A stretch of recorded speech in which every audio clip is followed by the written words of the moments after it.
Hey, everybody. So, as every one of us knows and experiences on a daily basis, polarization in the United States is very real.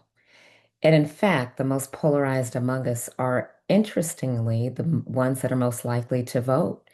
And so, if you are an extreme progressive or a radical conservative, this may ring true for you. So, stick around so that we can unpack this a little bit more to talk about the implications of polarization on our democratic republic. Thank you for joining us for another episode of the Holy Politician podcast.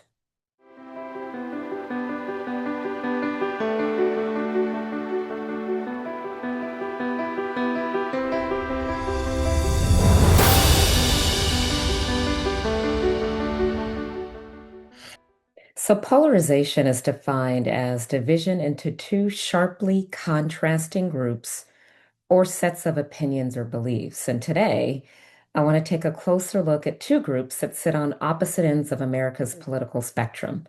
The first group is the progressive left, and the second group is the faith and flag conservatives on the right.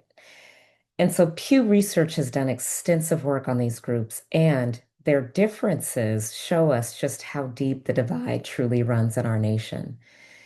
And so listen to the distinctions between these two groups, and then we're going to talk about how this affects us, particularly as believers, and how we have to be so intentional about what we hear and what we believe. So let's start with the progressive left. So this group is young, highly educated, and overwhelmingly white. About 7 in 10 of people in this group are under the age of 50. Nearly half hold a college degree, and more than two-thirds are white. In fact, they're less racially diverse than a Democratic Party as a whole, which is interesting. And another interesting point about that fact is that this largely white group is the most passionate group about racial issues. They're the strongest backers of the Black Lives Matter movement. They're most likely to believe that white people have a built-in advantage, and they are the most insistent that America's institutions are systematically racist and that they need to be torn down and rebuilt. And this is interesting because Pew data even show that this specific group of progressive whites are often most energized about race than Black Americans themselves. And I find that to be particularly interesting because in my own research on things like systemic racism and something called kind of this egalitarian value that many white liberals hold, is that even though they have this outward stance against racism and against the institution of racism, and they talk about it publicly and vocalize it, they're actually the most likely privately to not speak on it and to not stick up for these issues when it comes to making private decisions about race. So when they go to the polls, they're less likely to support these issues, but they will speak about them publicly. They'll go to protest and protest about them. And so I find that to be very interesting that the most radical voices calling for racial justice aren't necessarily people of color, but they're interesting white progressives that call for these policies that sit in Capitol Hill and all over state legislatures. But when it comes down to their personal choices, they don't necessarily want Black and Latino kids attending their public schools in their neighborhoods. So that's an interesting dynamic when it comes to the left side of the political or Democratic Party. Watch this clip because I thought this clip too was very interesting. So I want to start by saying I actually agree with everything that's been said, and I loved your opening. And so I offer these comments very humbly because it's an honor to be included in this conversation, which is very solemn. And I think we all understand that, and we are all looking for the common ground here. And so what I'm about to say, I don't mean in any way to negate that tone. But starting around 2011, 2012, sociologists started to notice a shift in white liberal opinion polling to where white progressives became more extreme in their views on race than Black and Hispanic Americans. And they called this, the sociologists did, called it the Great Awakening. And when they postulated, where did this come from? Why did white progressives suddenly start obsessing over race in a way that was actually far to the left of where Hispanic and Black Americans were on this issue, they found that the media had shifted radically how it talked about these issues. So, for example, in 2010, the words white supremacy were mentioned 75 times in the Washington Post and the New York Times. But the media is different from museums. In 20, What?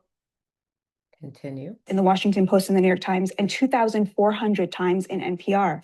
The word racism, 4,000 times in 2020. The words white and racial privilege from 2013 to 2019 grew by 1,500% in the New York Times and the Washington Post. And the word slavery itself exponentially skyrocketed as a percentage of words.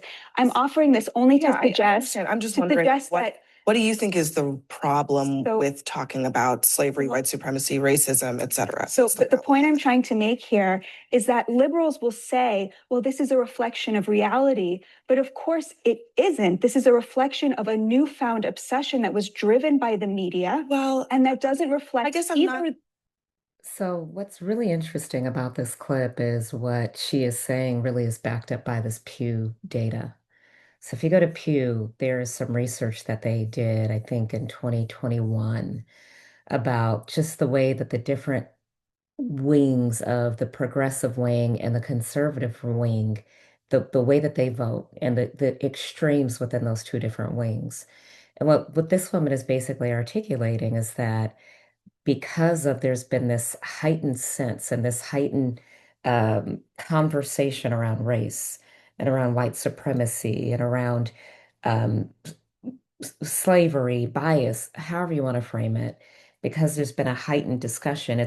Everyone's been on alert, right? And the diversity, equity, and inclusion movement helped to contribute to that. And it just kind of dug a hole in a grave for itself because it just went out of control. But the point that she's making is that because we constantly were having these conversations and the media was continue to feed the beast of this progressive wing, that interestingly enough, white people became even more adamant and vocal about racism in the United States than even blacks and Hispanics and maybe even other groups that have felt historically disenfranchised or oppressed. And so that's notable, right? That's something to take note of as to why even people on the right now they don't even want to talk about it. They're sick of it. They feel like it's been, we've beaten a dead horse. And so these are things that we need to take into consideration when we're having these conversations is these extremes. And so beyond race, the specific group that Pew Research talks about, the progressive left, they push for things like expanded government services, aggressive environmental regulation, abortion rights, marijuana legalization. Obviously, they're skeptical of billionaires and this whole capitalistic society. They support the idea of actually shrinking the military, shrinking the police force. And many of them actually do not believe that America is kind of the sovereign great nation, right? And then politically, they are hyper engaged. Almost 9 in 10 of these progressive lefts voted in 2020, and they dominate political activism both online and offline. And so that's the extreme on the left, right? These people are more likely to go to the polls. They're more likely to be outspoken on these progressive issues.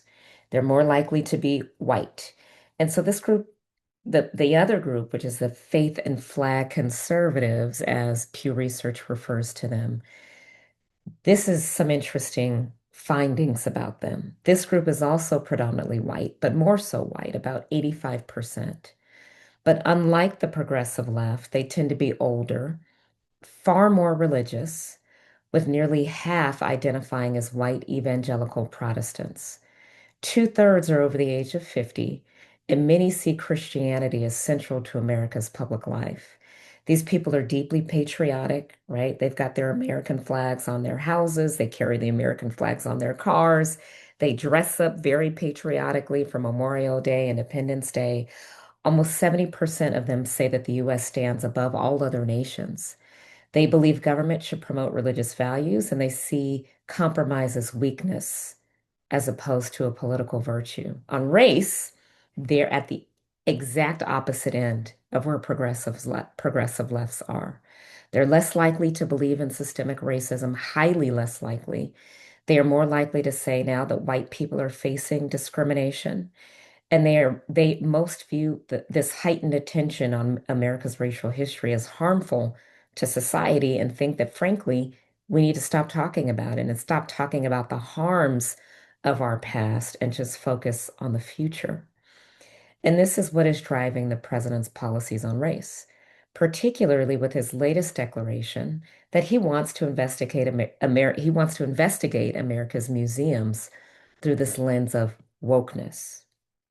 Trump posted this just this week.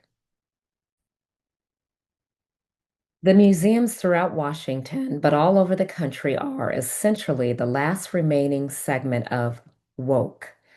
The Smithsonian is out of control, where everything discussed is how horrible our country is, how bad slavery was, and how unaccomplished the downtrodden have been. Nothing about success, nothing about brightness, nothing about the future. We are not going to allow this to happen, the president says. And I have instructed my attorneys to go through the museums and start the exact same process that has been done with colleges and universities. And so, what is interesting about this statement, again, is that it stands in the exact opposite of what progressive lefts believe.